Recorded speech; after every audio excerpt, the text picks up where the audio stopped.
살아계신 하나님 감사합니다. 저희 킹스주빌리 교회에 많은 은혜를 부어주고 계셔서 감사드립니다. 성도들 한 분 한 분의 삶에 하나님께서 큰 은혜와 기적의 역사들을 계속 행하고 계셔서 감사합니다.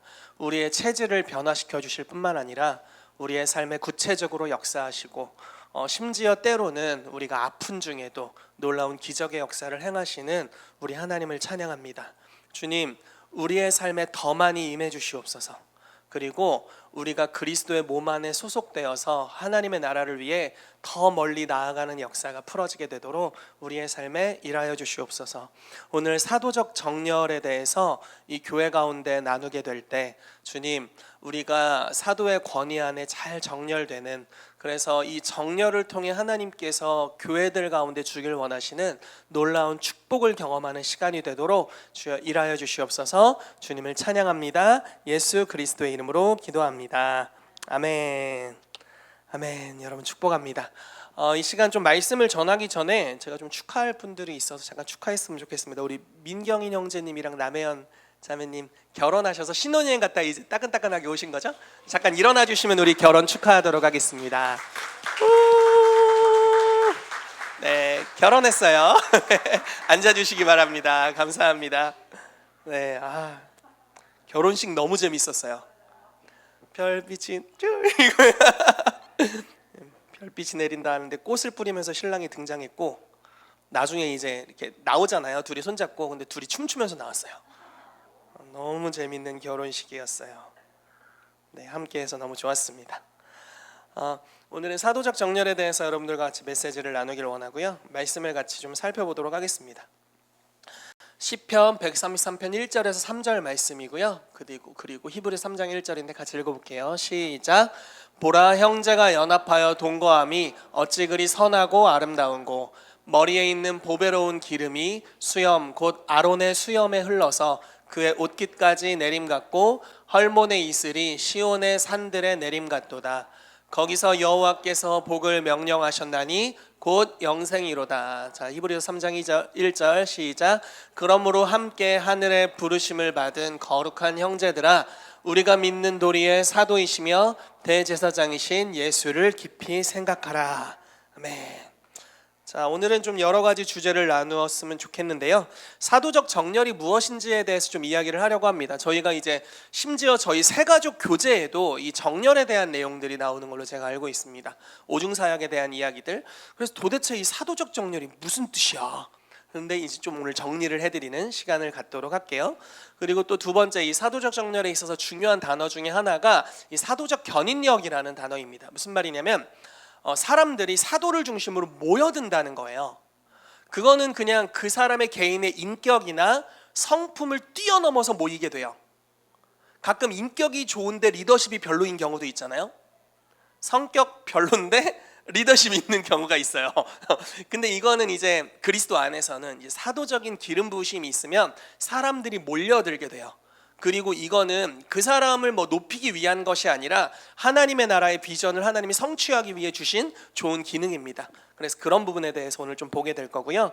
그리고 여러분 또 사도적 커버링이라는 단어를 들어보셨죠? 사도적인 우산이라는 이야기를 우리가 많이 사용하는데요. 이 사도적 커버링이 우리의 삶에 어떤 은혜를 줄 수 있는지, 그리고 또 이 커버링 안에 거할 때 어떤 상이 우리 가운데 풀어질 수 있는지에 대해서 좀 나누길 원하고요. 그 다음에 사도의 가르침, 성도 운동, 이런 주제로 오늘 메시지를 나눴으면 좋겠습니다. 다음 주가 이제 국제 HIM의 사도이신 홍정신 목사님, 재한 목사님과 또 홍정신 목사님이 이제 사도로 사역을 하시는 분들이 오시기 때문에 우리가 이런 메시지를 듣고 먼저 우리의 마음을 좀 잘 정리하는 시간들을 가지면 너무너무 좋을 거라는 마음이 있습니다. 네. 자, 사도적 정렬에 대해서 좀 메시지를 나눴으면 좋겠습니다. 여러분, 사도적 정렬이 뭘까요? 제가 처음에 HIM 컨퍼런스에서 이 사도적 정렬에 대한 메시지를 들었어요. 시편 133편을 읽으시면서 이런 얘기를 하시는 거예요. 자, 형제가 연합하여 동거함이 어찌 그리 선하고 아름다운고. 예전에 제가 이 말씀을 이렇게 해석을 했습니다. 공동체 생활이 참 아름답구나. 약간 그 한 집에 모여서 세 가족이 모여서 이런 한 지붕 세 가족 모여가지고 같이 지구복구하면서 그리스도 안에 서로 같이 일하고 섬기고 이런 것을 아름답다고 하시는구나 이렇게 생각을 했던 적이 있어요. 근데 그때 Hime 컨퍼런스에 갔는데 최한 목사님이 메시지를 가지고 전하시면서 이런 이야기를 하시는 거예요. 이 말씀은 그냥 형제가 서로 교제하는 것을 이야기하는 차원이 아니다. 이 시편 말씀을 보면 여러분 성경책을 요즘은 다 온라인으로 많이 갖고 다니지만 성경책을 펴서 보면은 성전에 올라가는 노래라고 써 있거든요. 그러니까 다윗이 성전에 올라가면서 부를 수 있도록 지은 노래이고, 실제로 이 성경 구절은 다윗이 성전의 높은 곳에 올라서 대제사장의 권위 아래 모든 이스라엘 민족이 지파별로, 즉 가족별로 잘 정렬되어 있는 모습을 그려놓은 하나의 시라는 거예요. 그래서 이 이야기를 할 때 이 연합은 가족됨으로 잘 정렬되어 있는 그리스도의 몸을 이야기하는 것입니다. 어찌 보면 약간 군대와 같은 느낌도 들고요. 그래서 잘 정렬되었다. 예를 들어 네 아버지 누구시니? 약간 이렇게 하면 제 아버지 누구고요. 네 할아버지 누구시니? 할아버지 누구고요. 이렇게 얘기하는 그 계열에 잘 정렬되어 있는 모습을 이야기하는 거예요. 제가 이 말씀을 처음 들었는데 불쾌하더라고. 뭐야, 자기 아래로 들어오라는 거잖아. 이렇게 느꼈어요. 진짜 농담이 아니라. 그땐 제가 HIM 사역자가 아니었는데 그러니까 이런 반발심이 있었습니다. 그리고 약간 우리가 살다 보면 상처를 받잖아요. 그래서 권위자들에 대한 상처가 이제 제 삶에도 좀 있어가지고 나를 이용해 먹으려고 말씀으로 나를 지금 혹 잡아먹고 있구나 이런 느낌이 들었어요. 이게 제가 처음 들었을 때 이 사도적 정렬에 대한 메시지의 느낌이었습니다. 그런데 이제 HIM 사역자가 되고 이 영역 안에서 말씀을 공부하면서 제가 실제로 좋은 사도들의 권위 아래 거하면서 받은 축복들이 있다 보니까 이게 굉장히 큰 오해였구나, 그리고 남용될 수 있는 여지도 생각보다 많이 있구나, 이런 것들을 좀 많이 느끼게 되는 거예요, 이 영역의 사역자로서. 그래서 오늘 이 말씀에 대해서 여러분들에게 잘 정리를 해드리면서 우리가 좋은 사도의 권위 아래 정렬될 때 어떠한 축복들이 임하게 되는지에 대해서 같이 나눴으면 좋겠습니다. 자, 말씀을 보시면 지금 대제사장이 상징적인 인물로 아론이 나오고 있습니다. 아론의 권위 아래 모든 이스라엘 백성이 잘 정렬되어 있는 모습을 지금 그려놓고 있는 거예요. 그리고 그 정렬되어 있는 모습에 어떤 축복을 약속하시냐면 아론의 머리 위에 임해 있는 기름 부음, 대제사장에게 부어지는 기름 부음 있잖아요. 이 기름 부음이 모든 백성에게까지 흘러가는 이런 모습을 상징적으로 그려주고 있습니다. 그리고 또 다른 비유로 이런 비유를 드는 거예요. 헐몬의 이슬이라는 단어가 나와요. 헐몬의 이슬이 시온의 산들의 내림 같도다 이렇게 표현하죠. 자, 이스라엘의 가장 높은 곳이 헐몬이에요. 거기서 첫 이슬이 내립니다. 거기서 이슬로부터 흘러내리는 물이 결국은 이스라엘 전역에 흘러가게 되는 거죠. 그러니까 하나님이 어떤 권위자들을 세우셔서 그들에게 잘 정렬되게 하시고 그 백성을 잘 정렬되게 하시고 그 지도자의 머리에 부으신 기름 부으심 또는 이슬, 생명, 능력, 이러한 것들이 결국 그리스도 안에 있는 모든 가족들에게 풀어지게 하신다라는 것이죠. 이해가 되시나요? 그래서 만약에 대제사장 아론에게 어떤 표현하기 애매하지만 아무튼 치유의 능력이 있다, 그러면은 그 능력이 이렇게 흘러가지고 그 이스라엘 백성 모두에게 풀어지게 된다는 이야기를 하는 거예요. 자, 그래서 지도자에게 임한 특별한 기름 부으심이 모든 백성에게 풀어지는 것에 대한 이야기가 이 사도적 정렬에 대한 이야기입니다. 근데 히브리서 3장 1절은 요거를 이제 이렇게 표현을 하고 있어요. 그러므로 함께 하늘의 부르심을 받은 거룩한 형제들아, 우리가 믿는 도리의 사도이시며 대제사장이신 예수를 깊이 생각하라. 자, 우리가 구약의 옛 언약 안에서는 대제사장의 권위 안에 정렬이 되었습니다. 그렇지만 이제 히브리서 말씀은 이 옛 언약에서 새 언약으로 전환되는 것에 대한 이야기를 하고 있어요. 잘 따라오고 계신가요? 오늘 습한 날이에요. 눅눅한 날입니다. 여러분들 마음도 눅눅해지지 않도록 주의하시기 바랍니다. 네, 아주 습하더라고요. 자, 믿는 도리의 사도이시며 대제사장 예수 그리스도를 지금 대제사장이면서도 사도라고 표현을 하고 있는 거예요. 그래서 구약의 모든 백성이 대제사장의 권위 아래 정렬이 되었다면 이제 신약에서는 사도들의 권위 아래 정렬되는 모습에 대해서 이야기하면서 대표적으로 예수 그리스도에게로 정렬되어야 한다는 이야기를 하는 겁니다. 무슨 말인지 이야기가 되시죠? 자, 사도행전 1장에 보면은 사도행전 2장 성령 강림이 있기 직전에 무슨 일을 했는지가 나와요. 자, 예수님이 오직 성령이 임하시면 등등등등 하시고 승천하셨죠? 그리고 나서 제자들이 모여 있었어요. 그들이 뭐를 했나요? 모였어요.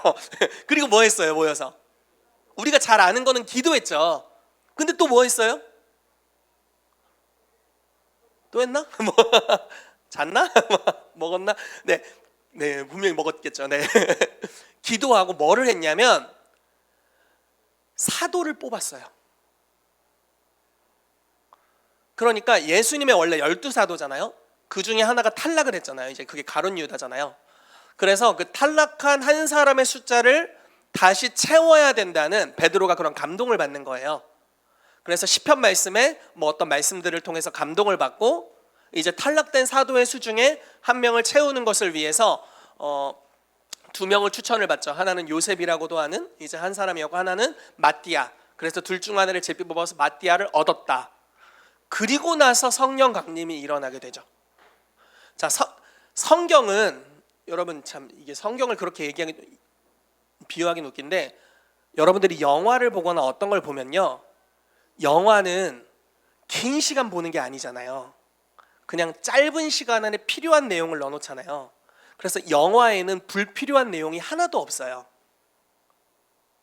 무슨 얘기를 하려고 하냐면 성경에는 더더욱이 불필요한 내용이 하나도 없어요. 뭐가 거기 적혀 있으면 반드시 이유가 있어요. 성령 강림 전에 기도하는 것만 적어놓은 게 아니라 12사도의 수가 채워져야 되는 것에 대해 이야기하고 있고, 그래서 12사도의 숫자가 채워지고, 그리고 이후에 막 여러 구절들이 나오죠. 뭐 사도의 가르침을 받고 뭐 12사도가 함께 서서 뭐 이런 등등등등의 이야기가 나옵니다. 그러면서 이 12사도의 권위 아래서 첫 교회가 정렬되어 시작하기를 주님이 기뻐하셨다라는 겁니다. 그러니까 교회는 사도적으로 정렬되어 있는 공동체로 부르심을 받았다라는 거예요. 구약의 이스라엘 백성은 대제사장의 권위 아래 정렬되어 있었다면 신약의 교회는 사도의 권위 안에, 사도들의 권위 안에 정렬시키셨다라는 것입니다. 그래서 여러분, 우리도 우리의 소속이 있어야 돼요. 요즘 너무 안타까운 것 중에 하나는 이 가나안 성도들이 많다는 거예요. 뭔지 아시죠? 거꾸로 뒤집으면 안 나가. 안 나가는 거야. 그러니까 크리스찬인데 교회를 나가지 않아요. 왜 그러겠어요? 이유가 있죠. 이유가 있어. 뭐 공동체가 지긋지긋하거나 목사한테 상처를 많이 받았거나 나한테 안 받았기를 뭐 이런 여러 가지 케이스가 있어요. 막 이제 성도들이랑 지지고 볶고하는 건 이제 지긋지긋하다. 그냥 나 예수님 믿으니까 혼자 집에서 인터넷, 유튜브, TV 이런 거 보면서 기독교 방송 보면서 그냥 은혜 받으며 살래, 이렇게 생각하는 분들이 굉장히 많다는 거예요.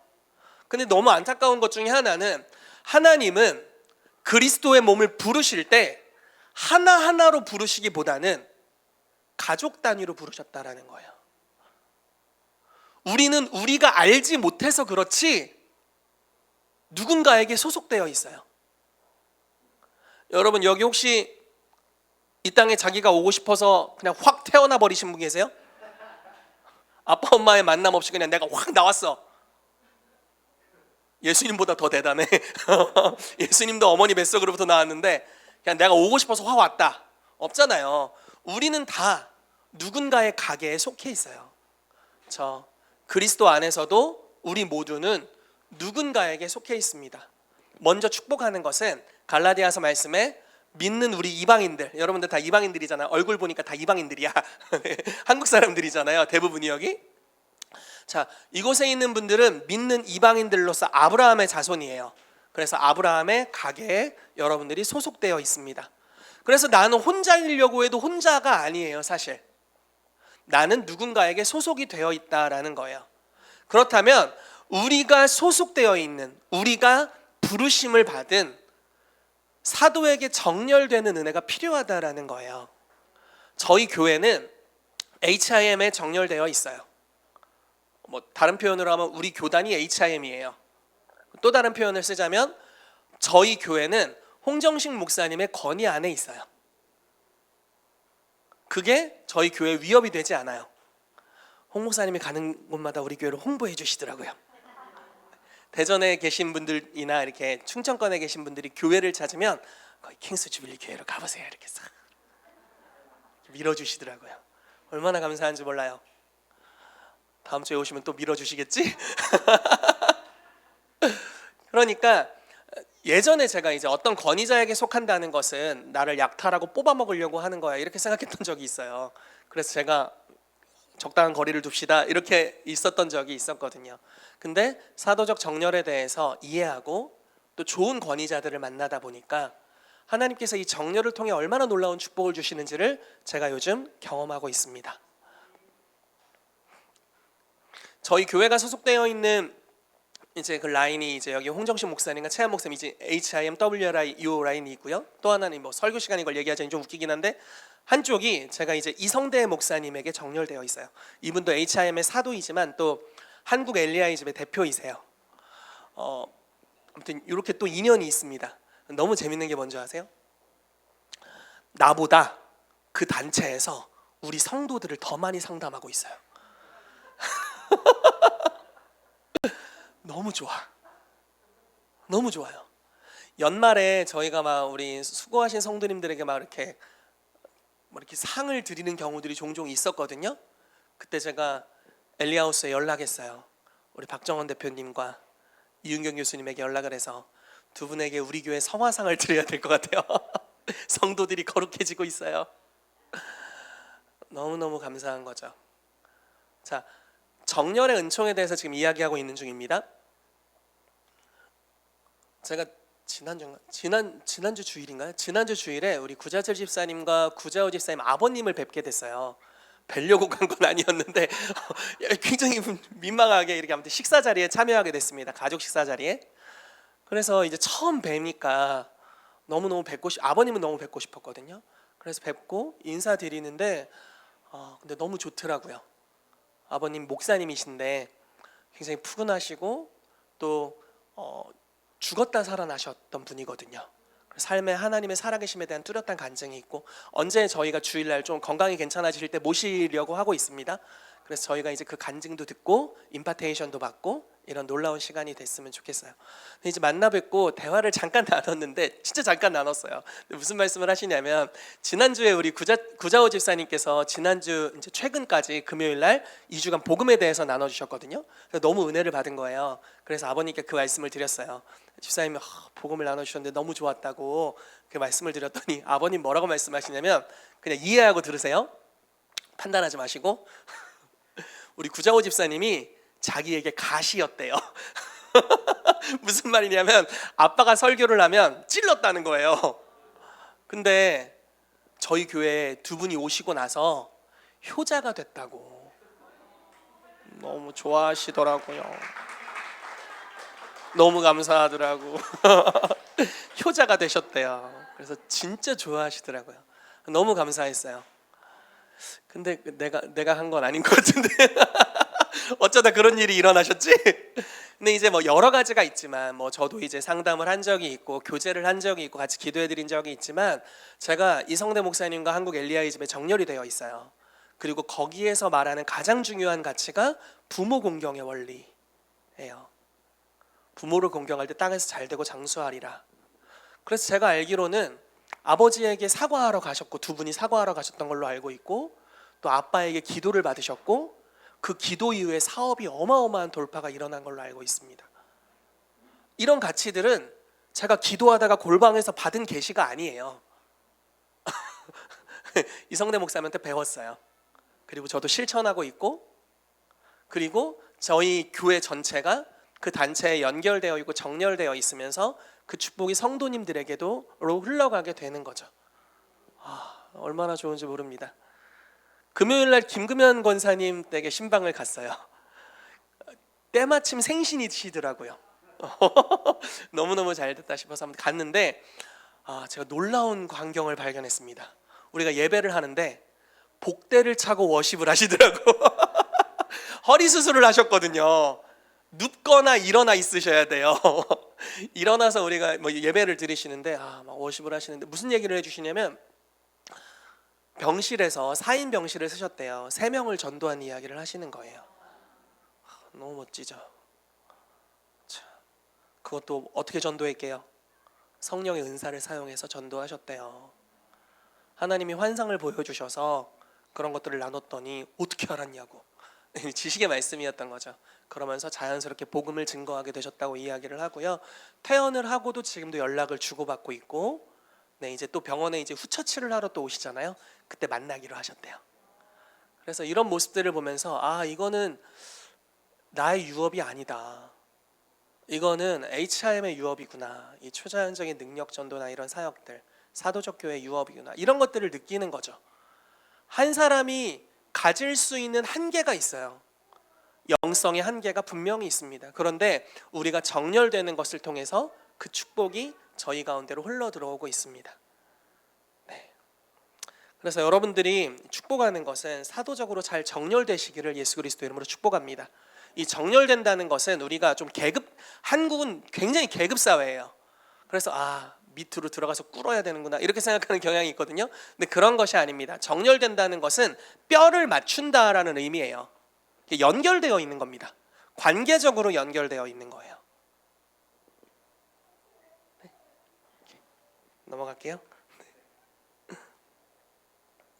자, 사무엘상 10장 17절부터 21절까지 말씀을 한번 읽어보겠습니다. 좀 독특한 말씀인데요. 사무엘상 10장 17절에서 21절 시작. 사무엘이 백성을 미스바로 불러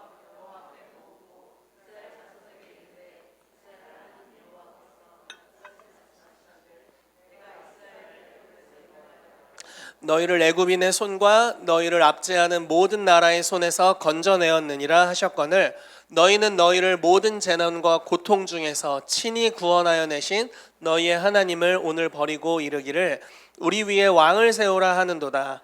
그런즉 이제 너희의 지파대로 1000명씩 여호와 앞에 나오라 하고 사무엘이 이에 이스라엘 모든 지파를 가까이 오게 하였더니 베냐민 지파가 뽑혔고 베냐민 지파를 그들의 가족별로 가까이 오게 하였더니 마드리의 가족이 뽑혔고 기스의 아들 사울이 뽑혔으나 그를 찾아도 찾지 못한지라. 자, 하나님이 왕을 뽑으실 때 이 첫 번째 왕을 뽑으시는 장면이잖아요. 왕을 뽑으실 때 어떻게 뽑으십니까? 그냥 사울 나와 이렇게 하셔도 돼요. 근데 지파별로 가족별로 뚜렷하죠. 굉장히 가족적으로 하나님이 행하시는 것을 볼 수 있어요.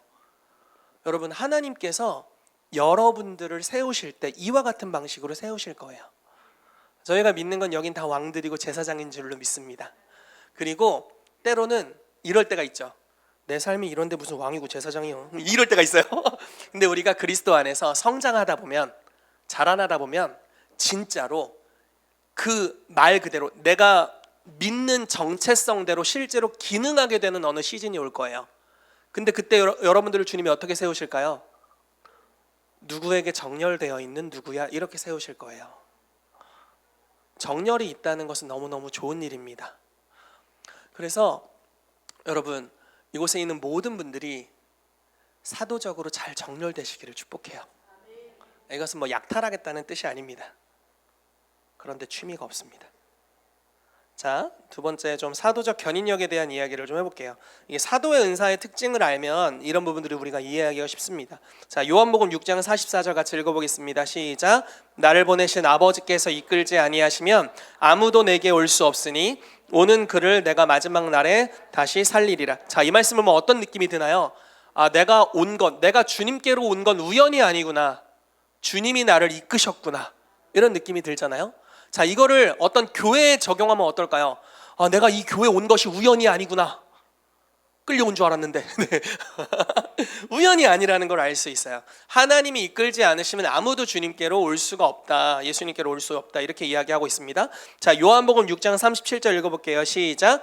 아버지께서 내게 주시는 자는 다 내게로 올 것이요 내게 오는 자는 내가 결코 내쫓지 아니하리라. 아멘.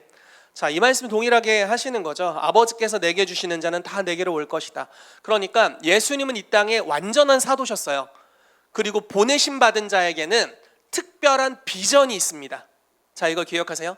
사도들에게는 비전이 뚜렷하게 있어요. 비전이 있고 그 비전을 위해 보내심을 받았습니다. 자, 그렇다는 건 어떤 사람들이 예수님께로 와서 내가 당신을 믿고 구원받았어요 라고 이야기한다는 건 자연스럽게 그분의 비전에 정렬되는 것을 이야기하는 거예요. 그분이 이 땅에 오신 그 사명에 나도 정렬되어서 함께 가는 것을 이야기하는 것입니다. 자, 그래서 이렇게 말씀하시는 거죠. 자, 요한복음 12장 32절 같이 읽어볼게요. 시작. 내가 땅에서 들리면 모든 사람을 내게로 이끌겠노라 하시니. 자, 이 말씀도 뭐 비슷한 말씀입니다. 자, 이 견인역이라는 것은 하나님께서 어떤 사도들을 세우셨는데 그들에게 많은 사람들이 몰려온다라는 거예요. 근데 이 견인역의 특이한 특징이 있다면 그냥 따라오는 수준이 아니라 남을 이끄는 사람들이 따라온다는 거예요. 그래서 아주 독특해요. 보통 어떤 예를 들어 막 은사가 굉장히 탁월한 사람이에요. 그리고 좀 리더십이 있어요. 그럼 어떤 사람들이 따라오냐면 비슷한 은사를 사모하거나 그런 은사를 가진 사람이 따라와요. 약간 그 끼리끼리 논다 이런 말 있잖아요. 유유상종 이런 말 있잖아요. 그래서 끼리끼리 뭉쳐요. 그리고 그 성향의 사람들이 따라오게 됩니다. 그리고 복음 전도자는 또 그런 성향의 사람들이 뭉칠 수 있고요. 뭐 각자 있어요. 근데 사도는 조금 달라요. 자기와 다른 종류의 사람들이 따라오게 돼요. 공통의 목적을 위해서. 그래서 좀 독특한 거예요. 그래서 정말 다양한 사람들이 몰려와서 함께 하길 원하고 자발적으로 함께 하게 됩니다. 이게 이제 사도적 견인력이라고 이야기를 하는 거죠. 자, 바울의 삶을 봐도 좀 그런 것들을 알 수 있잖아요. 바나바를 통해서 바울이 처음에 콜링을 받았고 가는 길에 이제 처음에는 실라가 함께 했고요. 나중에 디모데, 디도, 브리스길라와 아굴라, 뭐 의사, 누가, 뭐 직업도 다양하고 사람도 다양하고 네, 사는 지역도 다 달라요. 어떻게 이 사람의 영향력이 지금이었으면 진짜 장난 아니었을 거야. 지금은 통신이 발달했으니까. 편지로 주고받던 시절에도 국제적이었어요. 동역자가 한두 사람이 아니에요. 어디를 가나 자기의 동역자들이 있고, 여러분 서신서를 보세요. 그 뒤에 한 장 전체가 사람 이름을 거론하면서 문안을 하고 있어요. 그 지역에 자기와 관계를 맺은 지도자들에게. 바울이 이런 삶을 살았죠. 다 사도였기 때문에 이게 가능했다. 그래서 사도들에게는 특별한 견인력을 주셔서 사람들이 따라오게 하는데, 이 얘기를 왜 하냐면, 하나님께서는 사도들에게 하나님의 비전의 일부를 나누어 주십니다. 그래서 이 사람들은 계시를 받고 그 하나님의 말씀에 순종해서 보내심을 받은 영역으로 가요. 근데 이 사람은 자기가 아주 개인적인 계시를 받아서 가는 건데 따르는 사람들이 많아요. 그래서 그리스도의 몸에 꼭 한 지파장과 같은 역할을 감당하는 거예요. 그래서 한 부류의 사람들이 함께 가고자 해서 그 영역으로 들어가게 됩니다.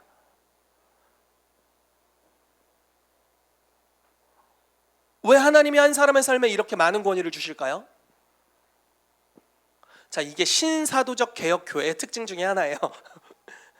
시간이 너무 많이 흐르고 있어. 시간아 멈춰라. 이제부터 시간을 보지 마세요, 여러분. 자, 장로교회는 우리 신사도적 개혁 교회 운동에 대한 많은 오해가 있는데, 장로교회는 교회 정치 구조가 장로들에 의해서 이루어지는 교회 구조예요. 그래서 장로교회입니다. 감리교회는 감독들을 통해서 이루어지는 정치 구조라서 감리교회예요. 침례교회는 뭘까요? 침례를 통해 그게 아니고 침례를 받는 게 굉장히 까다로워요. 아무나 침례를 주지 않아요. 원래 정통 침례교회는요. 그리고 교회의 멤버십이 되는 게 아주 어렵습니다. 아주 깐깐하고 까다로워요. 왜 그렇게 하냐면 모든 교회 성도들은 투표권을 가지고 있어요.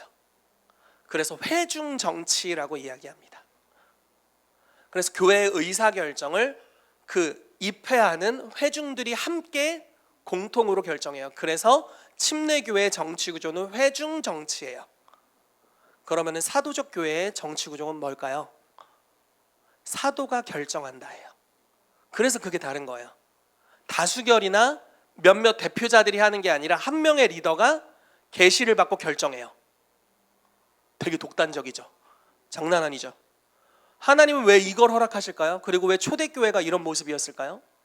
자, 이 말씀 보세요. 성령이 아시아에서 말씀을 전하지 못하게 하시거늘 그들이 부르기아와 갈라디아 땅에 다녀가 무시아 앞에 이르러 비두니아로 가고자 애쓰되 예수의 영이 허락하지 아니하시는지라. 자, 이게 누구의 경험입니까? 사도 바울의 경험입니다. 지금 자, 어디 갔냐? 자, 무시아를 지나 드로아로 내려갔는데 밤에 환상이 바울에게 보이니 마게도냐 사람 하나가 서서 그에게 청하여 이르되 마게도냐로 건너와서 우리를 도우라 하거늘 바울이 그 환상을 보았을 때 우리가 곧 마게도냐로 떠나기를 힘쓰니 이는 하나님이 저 사람들에게 복음을 전하라고 우리를 부르신 줄로 인정함이로라. 자, 이 계시를 받은 사람은 딱 한 사람이에요. 바울이에요. 그렇죠? 근데 바울이 계시를 받았는데 지금 우리가 라고 나와요. 우리를 부르셨다. 이렇게 바울과 함께한 그 사도팀은 바울 혼자 가라는 게 아니라 우리가 같이 가는 거구나 이렇게 생각했고요. 여러분, 선교학을 연구하는 사람은 이 사건이 아주 굉장한 사건이라고 이야기해요. 뭐라고 이야기하냐면 원래 선교의 방향이 아시아로 가려고 했었는데 이 하나의 계시 때문에 서진 선교가 이루어졌다는 거예요. 서쪽으로 복음을 증거하기 시작했다고요. 그래서 이렇게 해서 우리나라에 너무 늦게 들어왔어. 이렇게 돌아가지고 늦게 들어왔어요. 그래서 이게 한 사람의 사도가 받은 계시가 세계 선교의 방향에 영향을 미쳐버렸어요. 어느 날 피터 와그너 박사님이 이제 돌아가셨죠. 와그너 박사님이 북위 10도에서 40도 사이에 미전도 종족들이 너무나 많이 있고 그 종족들을 위한 기도에 힘써야 된다는 감동이 있었어요. 그래서 이분이 세계적인 교회 성장학자니까 이제 그것들을 가는 곳마다 이야기를 한 거예요. 자기가 받은 계시를 이야기하는 거죠. 근데 정말 많은 전 세계의 교회에서 그리고 수많은 선교단체와 선교사들, 중보기도자들이 일어나서 그 지역의 기도를 때려박고 선교사를 때려박았어요.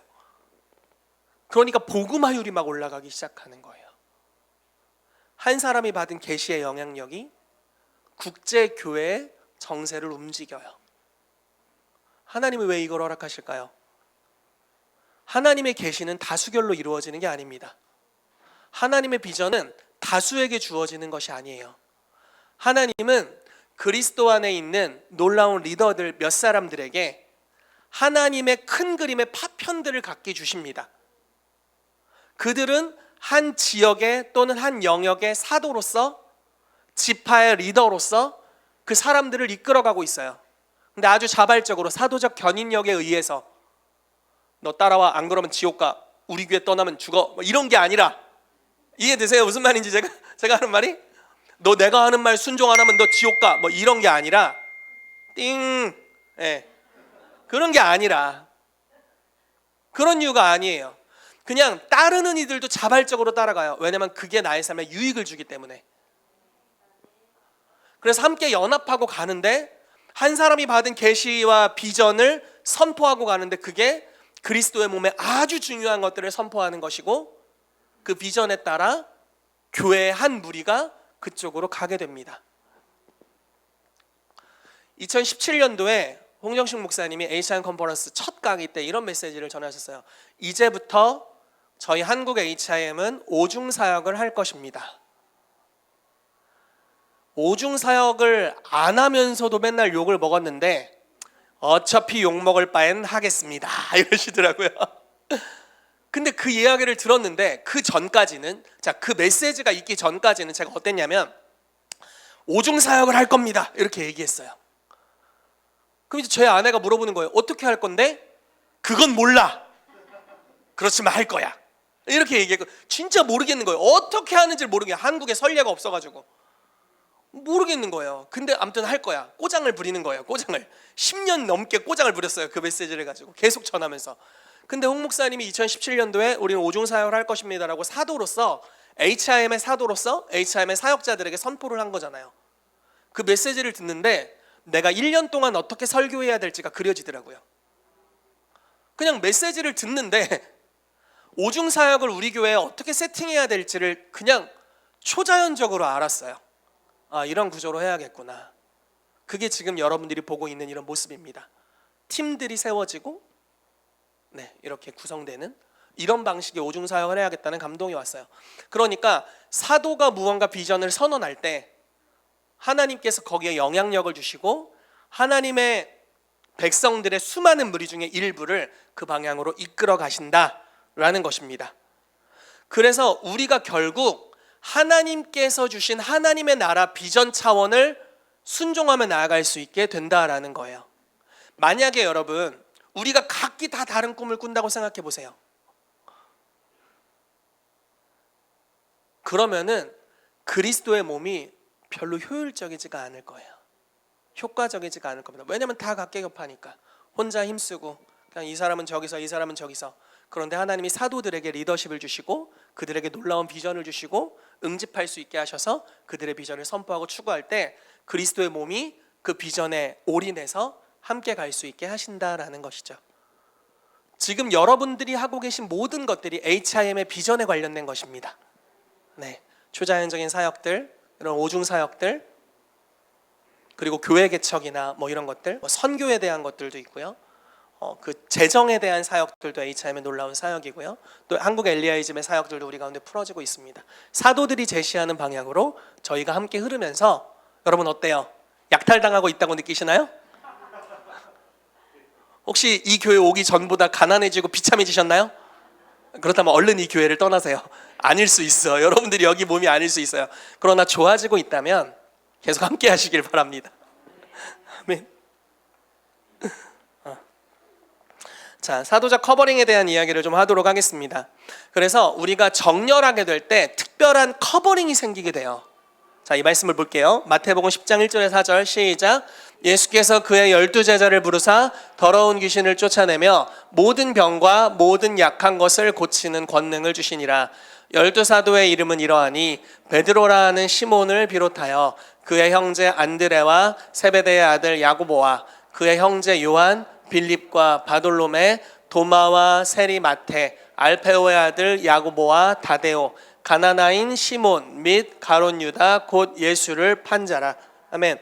자, 이 말씀을 보시면 지금 마태복음 10장인데 12제자가 초자연적인 능력을 행하고 있습니다. 자, 이때는 성령님이 임하신 시기예요, 아니에요? 아직 성령이 이들에게 임하신 시기가 아니에요. 그렇죠? 맞나요? 근데 어떻게 초자연적인 능력을 행하고 있죠? 이걸 좀 해석하기로는 예수님의 우산 안에 있었기 때문에 이게 가능하다고 저는 생각해요. 예수님이 이들에게 능력을 부여해 주시고 그분의 우산 아래 있으니까 이런 일들이 가능하다라는 겁니다.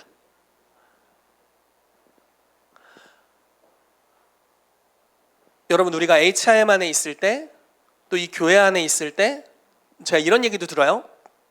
온라인에서 예언학교를 계속 섬기는데 온라인이지만 예언학교에 접속해 있을 때 예언이 잘 된다는 거예요. 집에 가서도 내가 프로페셔널인 줄 알았는데 잘 안 된다는 거예요. 그리고 다시 돌아왔더니 또 잘 되더라는 거예요. 네. 그러니까 어느 커버링 안에 속해 있느냐에 따라서 그 리더, 그 사도, 그 공동체의 영향력과 기름 부심에 여러분들이 노출이 된다는 겁니다.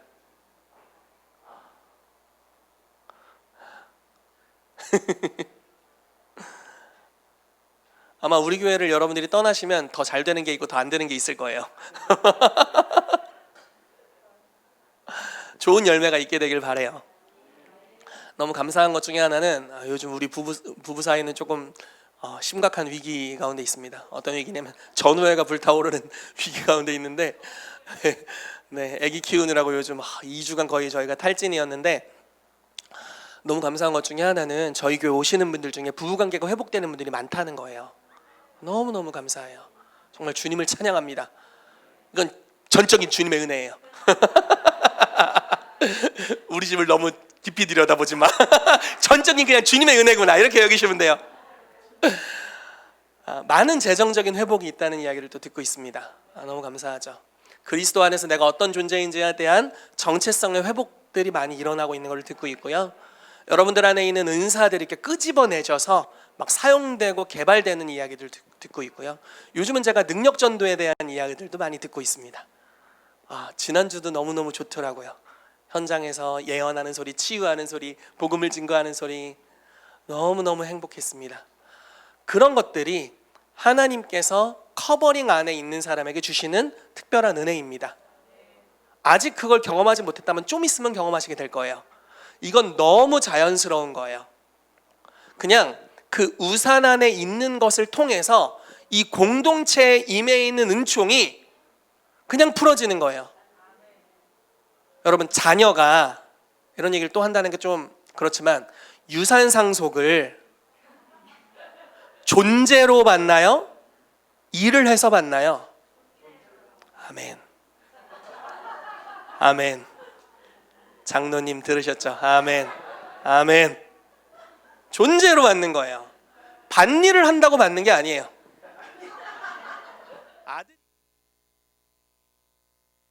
너무 당연하게 성경적으로 이야기 말씀에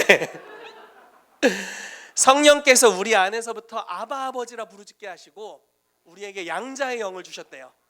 자녀이면 또한 상속자, 그리스도와 함께한 상속자니. 아멘. 네, 이런 말씀이 있어요.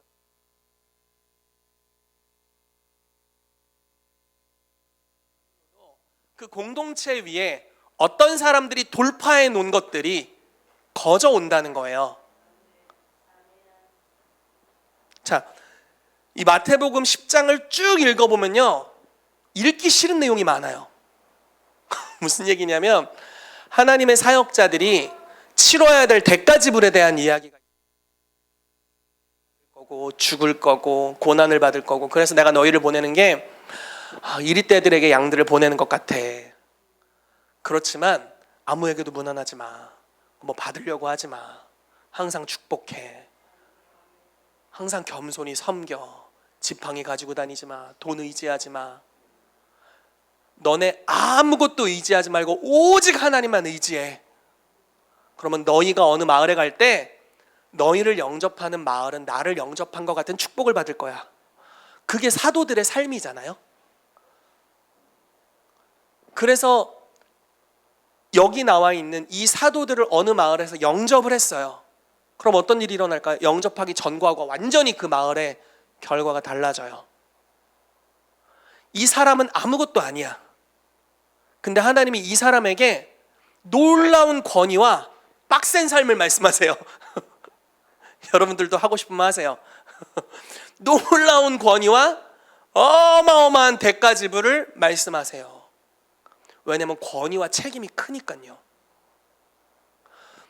은혜로 받는 영역이 있고 이런 말하면 조심해야 돼. 조심해야 돼.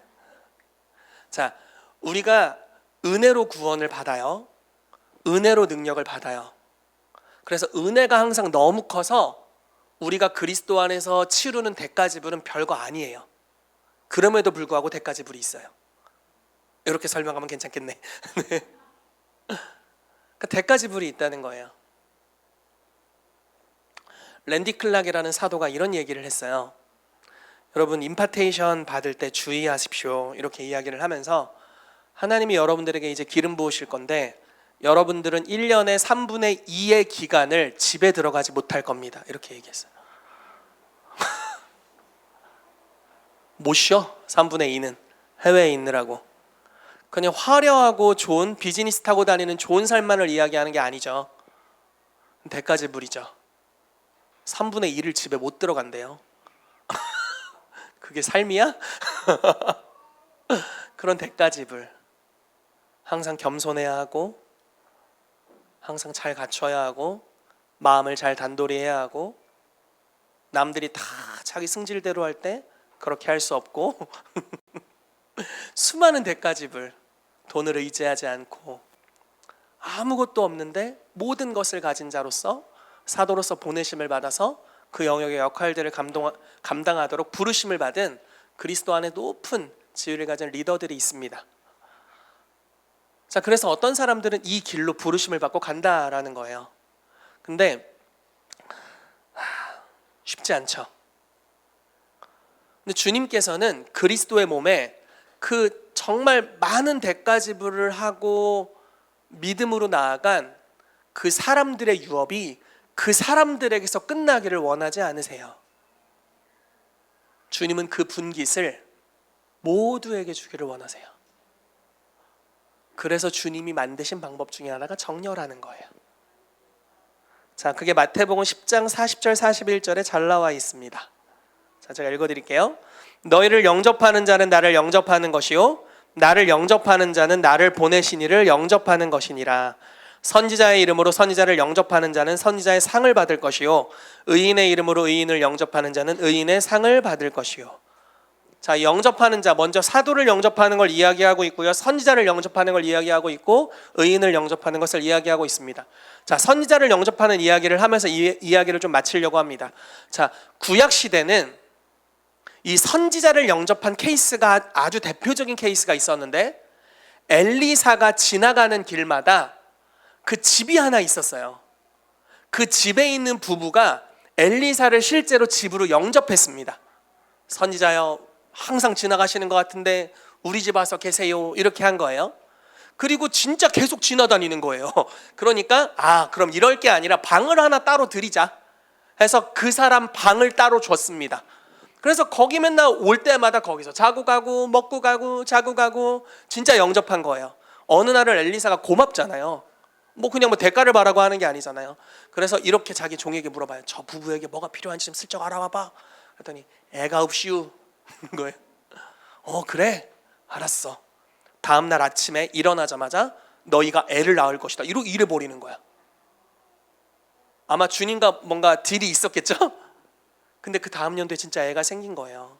이게 선지자의 상이잖아요. 그렇죠? 몇 년 뒤에 아이가 밭에 일을 따라갔다가 아이고 머리야 하다가 틱 쓰러졌어. 그리고 그대로 죽었어요. 엄마가 그 사실을 보고 아이를 아무에게도 얘기 안 하고 선지자 엘리사의 방에다 갖다 뉘어놓고 급하게 선지자가 있는 곳으로 갑니다. 그래서 발을 붙잡고 막 우는 거예요. 근데 주님한테 물어봐도 알려주지를 않으셔. 그래서 엘리사가 직접 가죠. 갔더니 자기 방에 그 예언에서 태어난 아이가 죽어서 누워 있는 거예요. 그 아이를 위해 기도합니다. 아이가 살아났어요. 그리고 부모에게 돌려줍니다. 이게 선지자의 상이에요. 자, 구약은 소수의 몇몇 사람들에게만 이런 놀라운 능력이 임했습니다. 그런 시대였어요. 모든 육체에게 성령이 부어지는 시즌이 아니었습니다. 그러나 지금은 모든 육체에게 성령이 부어지는 때입니다. 자, 저는 지금 아주 특별한 이야기를 하고 있는 거예요. 자, 성도 운동을 통해서 모든 성도들이 사역을 하도록 무장되는 역사가 일어나요. 근데 여러분, 우리가 좀 이런 표현 좀 그런데 동네에서 에네르기파를 발사하는 수준이라면 지금 국제적인 사도들은 실제로 죽은 자가 살아나고 있고 몸에 쇠를 박았는데 쇠가 사라지고 있고, 이거는 앞으로 보나 뒤로 보나 무조건 기적인 역사들. 하이디 베이커 목사님 그룹에서는 지금 죽은 자가 100여 명이 살아난 걸로 제가 알고 있고요. 교회를 2만 개 교회 이상을 개척한 다음에 그 다음부터는 세지 않았다고 알고 있고요. 눈먼 자는 100%래요. 어떻게 기도하는 줄 아세요? 애들이 가가지고 고아 아이들이 가가지고 손 얹고 기도하고 안고 기도하면 끝난대. 바로 눈을 뜬대요. 그런 기적의 현장에서 역사하시는 놀라운 사도들. 자, 그들의 삶에 있는 기름 부으심이 있어요. 특별한 기름 부으심이죠. 그거는 그냥 임파테이션 한 번으로 된 게 아니에요. 거기 가기까지는 많은 대가지불이 있었어요. 근데 그 기름 부으심을 영접할 때 거저 받게 돼요. 선지자를 영접하는 자에게는 선지자의 상이 임합니다. 그 상은 나의 병든 몸이 치유되는 것뿐만 아니라 그분과 같이 살아갈 수 있게 하는 능력이 임한다는 거예요. 왜냐하면 모든 성도가 사역을 하는 시즌에 우리는 살고 있기 때문에 그렇습니다. 새 언약, 더 좋은 언약 안에 있기 때문에 그래요. 자, 그래서 여러분들이 커버링 안에 거하기를 축복합니다. 정말 놀라운 삶을 살아내는 그리스도의 사람들이 있어요. 그리고 주님은 그들에게 정렬되라 이렇게 말씀하세요. 이것은 그들이 우리의 삶에 와서 우리의 것을 약탈해 간다는 이야기가 아닙니다. 그들은 많은 대가를 지불하고 그 영역으로 들어가게 됐어요. 하나님의 영광을 경험하고 그 영광을 풀어내는 자들이 됐습니다.